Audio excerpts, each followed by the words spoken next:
Manuel, ¿qué significan las últimas sanciones anunciadas por el Departamento del Tesoro y el Departamento de Estado de Estados Unidos contra altos funcionarios del régimen Ortega Murillo? Empecemos por el caso del viceministro del Interior, Luis Cañas, que es el verdadero poder en el Ministerio del Interior, mano derecha de Rosario Murillo en la ejecución de las políticas de destierro y de vigilancia política. Una sanción que la anunció el propio secretario de Estado, Marco Rubio, el 18 de abril. Mira, las sanciones tienen dos significados. Uno es que la política exterior de Estados Unidos hacia Nicaragua no ha cambiado. Se mantiene una postura de presión hacia el régimen y en función de tres demandas importantes. Una era el tema migratorio que tiene vinculado a Cañas. El otro tiene que ver con el cese de la represión y el tercero es con las relaciones con fuerzas malignas, como lo consideran, en este caso China. Entonces hay una continuidad en la política y por otro lado hay una postura muy importante que separa a Nicaragua de lo que conocemos como la troika de las tiranías, Cuba y Venezuela. Es el único país al que la política exterior de Estados Unidos explícitamente se refiere a las violaciones de derechos humanos. Y es algo que lo distingue de lo que ocurre en Venezuela y Cuba en relación con la postura y la política exterior que ha utilizado ese país hacia esos dos lugares. Entonces, el significado es muy importante porque sí hay un mensaje directo, la continuidad de una posición de presión a una dictadura que existe en las Américas. Además de Cañas, fueron sancionados un viceministro de Energía, abogados, testaferros de empresas de los Ortega Murillo y también empresas chinas vinculadas con la minería, las concesiones. ¿Está esto relacionado con la confiscación de la empresa minera norteamericana BHMH? En parte sí está vinculado, pero realmente el contexto que define por qué sancionar a toda esta red que forma parte de la estructura de captura de Estado en Nicaragua, en donde la instrumentalización cleptocrática que ha sido asumida por Laureano Ortega de utilizar la vinculación con China a nivel comercial y de inversión para aumentar la riqueza del país, aprovechándose en este caso del oro, es una de las patas muy importantes de la estructura cleptocrática.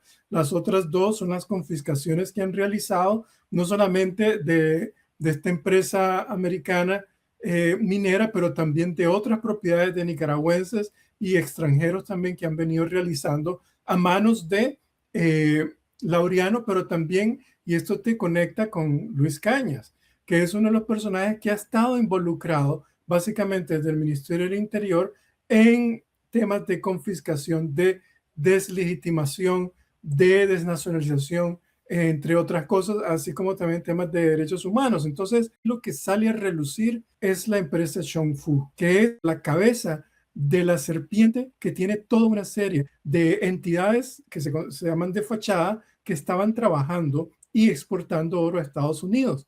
Y en este momento el oro para la estructura cleptocrática es una de las estructuras más importantes de creación de riqueza. Imagínate que este año Nicaragua va a exportar casi 800,000 onzas de oro. El año pasado fueron cerca de 600,000, el antepasado fueron 600,000, pero el precio del oro se ha duplicado del 2024 al 2026. Entonces, la ganancia que está generando este boom del oro para las empresas vinculadas a la cleptocracia es gigantesca. Y ahí es donde realmente estás viendo que hay un esfuerzo de desplazar a otras empresas mineras que están trabajando legítimamente y asumir un control de parte de la familia, del clan familiar en el país.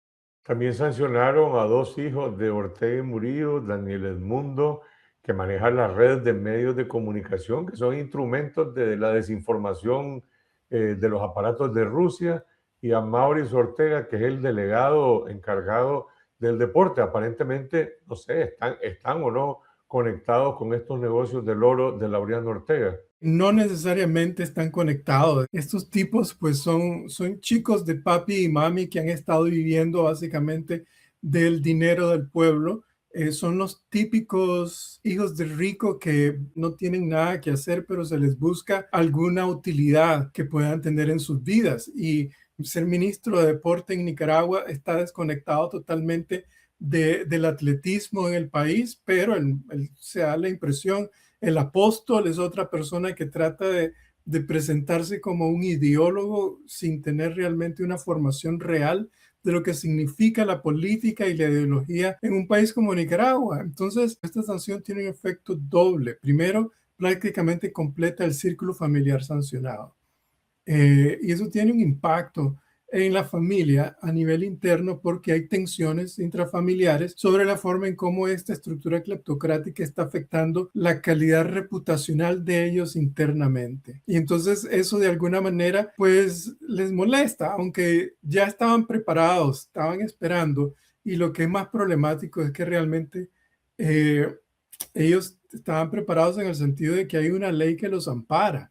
La dictadura creó una ley que básicamente deslegitima toda sanción internacional y acusa de traidor a la patria a cualquier entidad económica o financiera que trate de quitarles sus cuentas, congelárselas o devolvérselas. Entonces, es realmente una situación bastante complicada, pero impacta a toda la familia. Hay personas dentro del círculo que realmente no están satisfechas con la forma en cómo se está generalizando esta corrupción. El lunes pasado, Daniel Ortega lanzó un ataque virulento contra el presidente de Estados Unidos y mucha gente esperaba o pensaba que esto podría tener repercusiones en cuanto a reacción de Estados Unidos hacia la dictadura en Nicaragua, pero ha pasado una semana y pareciera que usted ha sido completamente ignorado. Es irrelevante un ataque de Daniel Ortega a Donald Trump. ¿Dónde está la dictadura Ortega Murillo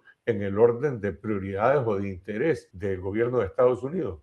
No es ignorado, lo escucharon, fue una causa de pena ajena de un anciano que sabe que si realmente abre la boca puede meter en problemas a su familia y yo creo que realmente este fue un error táctico inesperado de parte de Rosario Murillo, que creía que soltar al perro a ladrar iba a aplacar a la base interna, pero que no iba a tener consecuencias mayores. Estados Unidos ha venido tomando notas de todo lo que hace Nicaragua.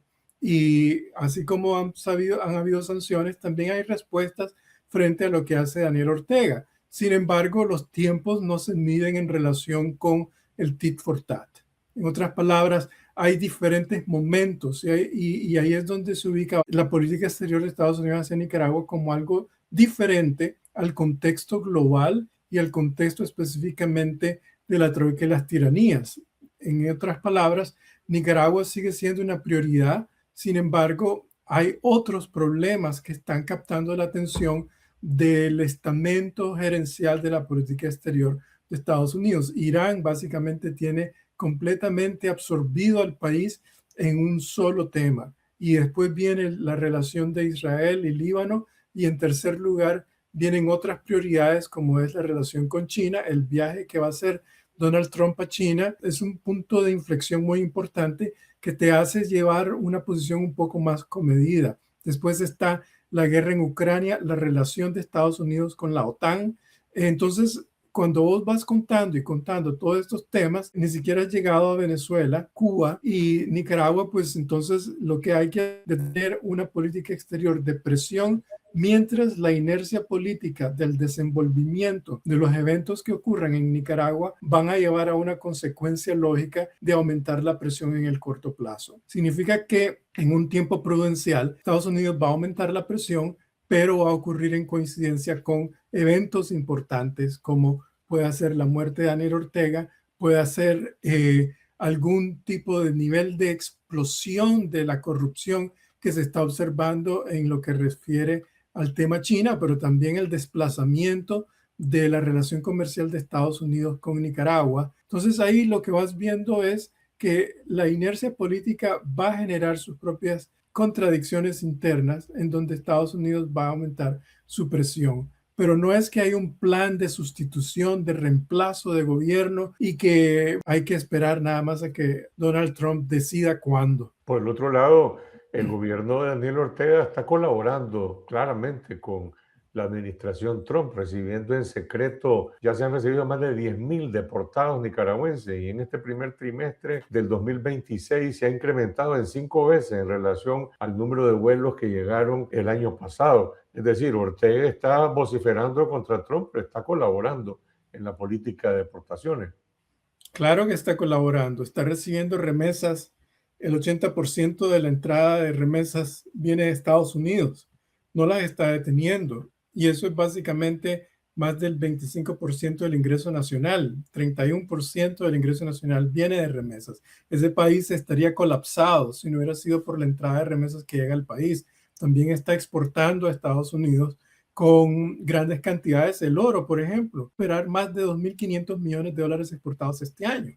Y es una cantidad que va a ir como resultado de las ventas de Estados Unidos. Entonces, sí está manejando de una forma estratégica al estilo chino, es decir, una economía de mercado con un Estado autoritario represivo y manteniendo un bajo perfil. Así como China en este momento ha sido de alguna manera uno de los beneficiados de la guerra de Irán, porque no se ha desgastado como está desgastándose Estados Unidos, así Ortega está tratando de lograr también un margen de maniobra. Pero hay una gran diferencia y la diferencia es que, aunque no les guste, Nicaragua está a mecate corto frente a Estados Unidos. Y el asunto es de cuándo Estados Unidos decida aumentar la presión para provocar una transición política. Y de nuevo, el cuándo está conectado con la inercia política que se ocurra dentro del país, más que del movimiento opositor, por ejemplo, o de una crisis económica que en sí no tiene un impacto, pero el descontento social que existe en el país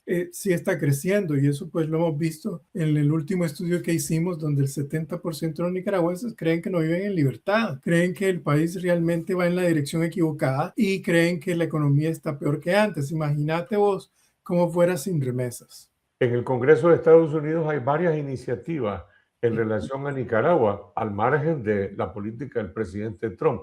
¿Puede tener algún impacto en esos elementos de presión? Nicaragua realmente es, en el contexto de América Latina y el Caribe, en términos de política exterior, el país que realmente goza de una posición bipartidista. Hay dos leyes que se han aprobado, tres, básicamente, que tienen que ver con Nicaragua, el NICA Act, la ley Renacer y otras iniciativas de presión externa. Entonces, este proceso que se inicia desde la Cámara Baja, pero que al mismo tiempo ya el Senado está trabajando su propia versión de legislación, va a entrar en su propia dinámica después del receso del verano. Y esto significa que la probabilidad de que pase de comisión a plenario antes del fin de año es muy alta. Y esto significa que realmente aquí va a haber otra forma de hacer escrutinio sobre Nicaragua y de presionar a la administración Trump de ser más ágil en su relación con Nicaragua. Por lo tanto, el rol del Congreso en este contexto es muy importante porque va ocurriendo de forma paralela a cómo el Departamento de Estado y la administración Trump están ejerciendo su relación con Nicaragua. La oposición cívica y política nicaragüense emitió una proclama el 19 de abril que apareció suscrita por 33 organizaciones, 33 distintas siglas políticas que representan ese mensaje. La oposición tendría algún rol dentro de este contexto de presiones por una parte y demanda del pueblo nicaragüense para que se produzca un cambio político. Los movimientos que han planteado una proclama lo que tratan de dar a creer al público nicaragüense en la medida en que el público nicaragüense sepa de ellos es básicamente que hay un concepto de unidad que ellos quieren motivar y promover durante un proceso político de transición. Realmente, en términos prácticos, la oposición nicaragüense realmente no existe. Son movimientos cívicos del exilio que tratan de montar algún tipo de plataforma política para que sean escuchados dentro del exilio, pero realmente el desconecte con Nicaragua es gigantesco. Hay un desconocimiento de muchos de estos líderes realmente de cuáles son las demandas y las necesidades de la población nicaragüense.